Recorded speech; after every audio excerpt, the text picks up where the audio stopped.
এই সংক্রান্ত তার সাথে কোনো কথাবার্তা বলেছেন কিনা বা উনি তো প্রকাশক হিসাবে পদত্যাগ করেও উনি তো প্রায় 7-8 মাস পর্যন্ত চাকরি করেছেন।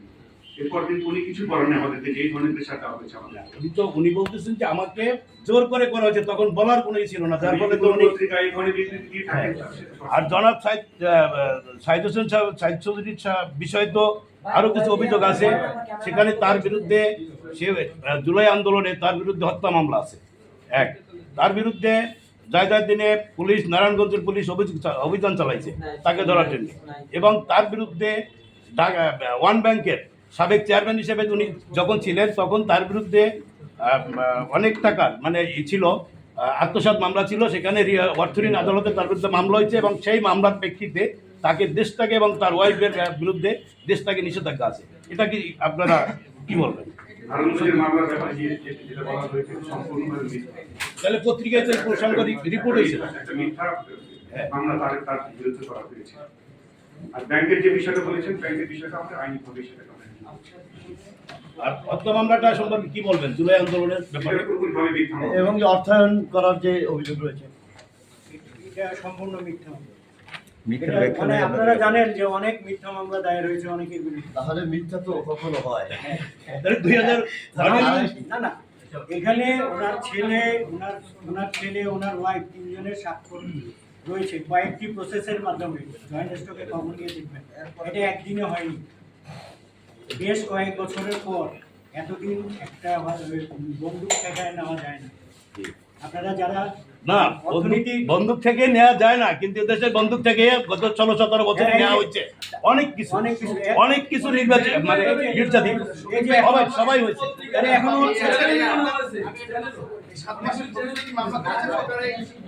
হ্যাঁ, আপনারা জানেন 111 গত 111-এর সময় আমাদের সাইদ হোসেন চৌধুরীকে গ্রেফতার করা হয়েছিল। পরে দুটো সার্টিফিকেট দিয়েছেন যে উনি নির্দোষ। আপনারা জানেন তাকে দুদক থেকে নিতে পারে। তো সেই 111 সরকার তাকে সহায়তা করবে? আপনারা এটা আপনাদের উপরেই ছেড়ে দিলেন।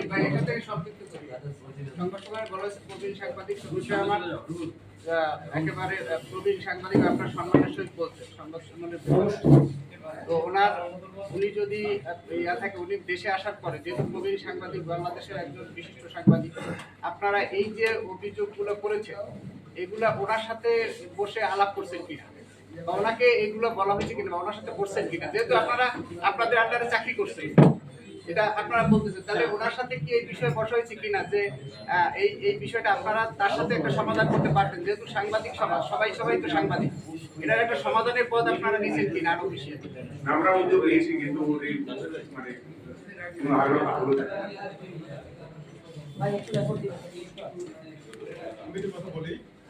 আরেকটা হচ্ছে, উনি যদি সত্যিকারের জায়গাদিনের মালিক হতেন তাহলে উনি জায়গাদিন প্রতিদিন বের করতেন পারেন। এটা আপনাদের মাথায় নেওয়া উচিত। হোক, ওইটা বাতিল হয়ে জায়গাদিন নামে এসেছে, জায়গাদিন নামে হয়েছে, ওইটা বাতিল হয়ে।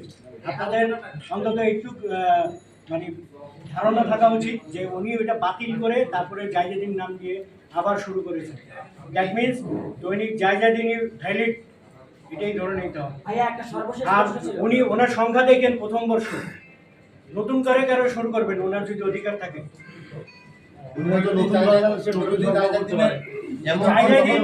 আপনারা জানেন জায়জাদিন ওই প্লটটা সরকারি গণপূর্তের প্লট, জায়জাদিন পাবলিকেশনসের নামে। তো জায়জাদিন পাবলিকেশনসের মালিক উনি না। মালিক জায়জাদিন পাবলিকেশনস লিমিটেড, এর মালিক হিসাবে এইচআরসি মিডিয়া লিমিটেড এবং এইচআরসি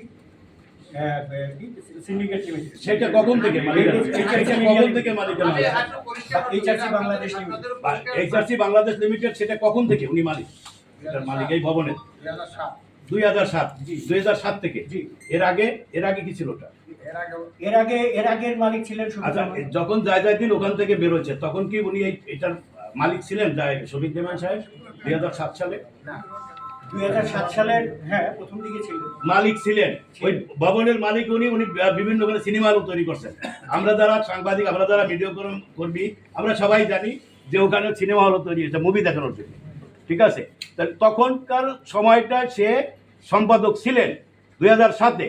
ওনার অভিযোগটা হয়েছে 2009 থেকে সরকার, অনির্বাণ সরকার, তখন সেনাপ্রধানের হস্তক্ষেপে ওনাকে অস্ত্র ধরে ওনার পত্রিকা জনাব সাহেব লিখে নিতে চাপ প্রয়োগ করছেন। তখন উনি এটা লিখতে আদালতে দৌড়ে বা যাই কিছু আপনারা বলছেন সেটা উনি করতে বাধ্য হয়েছেন, কিন্তু উনি স্বেচ্ছায় উনি দিন লিখে দেননি।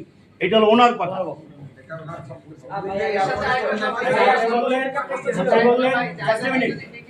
উনি যদি বিক্রি করে, ওই বিক্রি করার টাকা পয়সা ওনাকে দিয়েছে সেরকম প্রমাণপত্র আছে কি? উনি যেসব লোন করেছেন, ব্যাংকের ঋণ পরিশোধ করেছেন, সব ডকুমেন্ট আছে।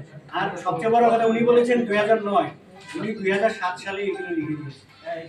ওটা আপনি 2009-তে না, 2009-তে আপনার এটা ছবিতে মানবজমিন ফেব্রুয়ারি মাসে ওনার রিপোর্টে আসেনি, সে রিপোর্টের বিরুদ্ধেও আপনারা কোনো কথা বলেননি 2009 সালে। বলছেন যে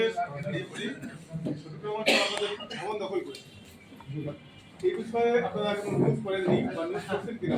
ডিজিটাল ভার্সন আছে, ডিজিটাল ভার্সন আছে বা সেমিনার করেছেন কিনা? এতদিন পৌঁছে কেন আছে? আমরা একটা লিখিতভাবে কমপ্লেন করেছি। আমরা আইনগত ব্যবস্থা নিয়েছিলাম, লিখিতভাবে কমপ্লেন করা আছে। তো আপনাদের তো মিডিয়া আছে, ডিজিটাল মিডিয়া আছে, প্রিন্ট মিডিয়া আছে, আপনারা সেগুলো প্রকাশ করেননি কেন? হ্যাঁ, আমরা চেয়েছি এটা যেহেতু উনি একজন সিনিয়র লোক, ওনার সাথে যাতে আমরা সুন্দর একটা সম্পর্ক করে এটা মীমাংসা করতে পারি, কিন্তু সেটা হয়নি। আমাদের উল্টো ডিক্লারেশন বাতিল করা হয়েছে। এটা তো কোনো ভাইয়া সর্বশেষ একটা প্রশ্ন ছিল। আমি 71 থেকে নজরুল ইসলাম। আমরা দেখলাম যে এই ব্রিফিং শুরু হওয়ার আগে একদল মানুষ এসে একটু বিশৃঙ্খলা করলো কিংবা লিফলেট দিল। এইটার ব্যাপার আপনাদের ব্যাখ্যাটা কি? নাকি আপনাদের পক্ষের লোক ছিল নাকি বিপক্ষের, কিংবা কারা কিভাবে এখানে আসলো? আমরা চিনি না, ওরা কারা আমরা চিনি না। আর এটা যেহেতু বুকিং দেওয়া আমাদের হল, দুটা থেকে আমাদের বুকিং দেওয়া, ওরা অবৈধভাবে এখানে প্রবেশ করছে এবং অবৈধভাবে বিশৃঙ্খলা তৈরি করার জন্য এই কাগজগুলি দিয়েছে। তাহলে এই বিশৃঙ্খলা করার উদ্দেশ্যটা কি এবং কারা করতে পারে? আপনারা কোনো কিছু আইডিয়া করতে পারছেন কিনা আসলে কেন এই বিশৃঙ্খলা করবে? আমরা মনে করছি যে এটা শফিক রহমানের পক্ষের কেউ হয়তো হতে পারে। হ্যাঁ, ওনার পক্ষে কোনো লোক হতে পারে। ওনাদের ওখানে কাজ করে সোহাগ করে একটা ছেলে আছে, ওরা এবং কয়েকজন আছে, তারা এই কাজ করে। তাহলে আপনারা কি মনে করছেন শফিক রহমান গরম আপনাদের মাঝে এই অন্তর্দ্বন্দ্বের কারণে আজকে এই একটা পত্রিকা ডিক্লারেশন বন্ধ দিতে? হ্যাঁ, অন্তর্দ্বন্দ্ব বলা যায়, অন্তর্দ্বন্দ্ব না, এটা তো আমাদের জায়গায় ঠিক আছে। আমাকে সামনে রেখে একটা চক্র কাজ করছে। আমরা আমাদের জায়গায় ঠিক আছে। জায়গাদেরকে দখল করার জন্য পিছনে একটা চক্র, ছবি রহমানকে সামনে রেখে একটা চক্র আছে। সেই চক্রগুলো আজকে যে ঘটনাটা ঘটলো, আজকে চক্রের নাম